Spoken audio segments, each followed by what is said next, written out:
Good day everyone! Today pag-uusapan natin kung bakit hindi mo na mabuksan ang GCash mo. And tapusin mo itong video dahil ibibigay ko yung mga paraan kung ano ba yung mga dapat mong gawin. Alam mo kung familiar ka sa mga earning apps na ang ginagamit pang cash out ay ang GCash, ngayon pa lang ay bibigyan na kita ng warning.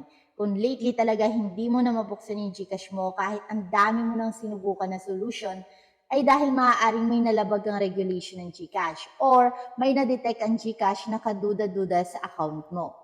Most of the time, marami kasi ang hindi aware na ang kanilang GCash ay nagamit na sa mga scam na apps. Huwag ka basta-bastang naniniwala sa mga influencer na nagsasabing kikita ka pag dinownload mo yung app gamit ang link. Dahil hindi din naman nila sasabihin yung mga possibility na pwede mangyari sa account nyo. O possible nga na pwede kang kumita. Pero once na nakapag-payout na, malaki na yung risk na yung information ng account mo ay maaaring nakawin sa'yo. Pinaka-worst pa na pwede mangyari, gagamitin yung identity mo para makapanloko ng iba. Kaya iwasan yung pumindot ng mga link or mag-download ng mga apps na hindi kilala.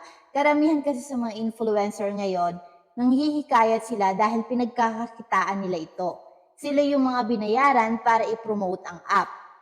So, kung nagawa mo, nag-download ka, or meron ka napindot na link, ano nga ba yung mga dapat mong gawin ngayon? Kung sa tingin mo, meron something fishy na nangyari sa GCash account mo. Number one, pwede mong kontakin ang GCash customer service. Kailangan mong i-indicate yung problem na na-encounter mo. Kung meron kang transaction sa history na hindi naman ikaw ang gumawa, mahalaga din na ma-report mo agad yan. Yung number two, mas mainam din na mag-download ka ng antivirus sa cellphone mo. Number three, delete mo na yung mga apps na hindi kilala. Maaari kang mag-research maigi at basahin yung kanilang policy. Matuto kang mag-research mabuti at huwag mag-download ng mga hindi kilalang app.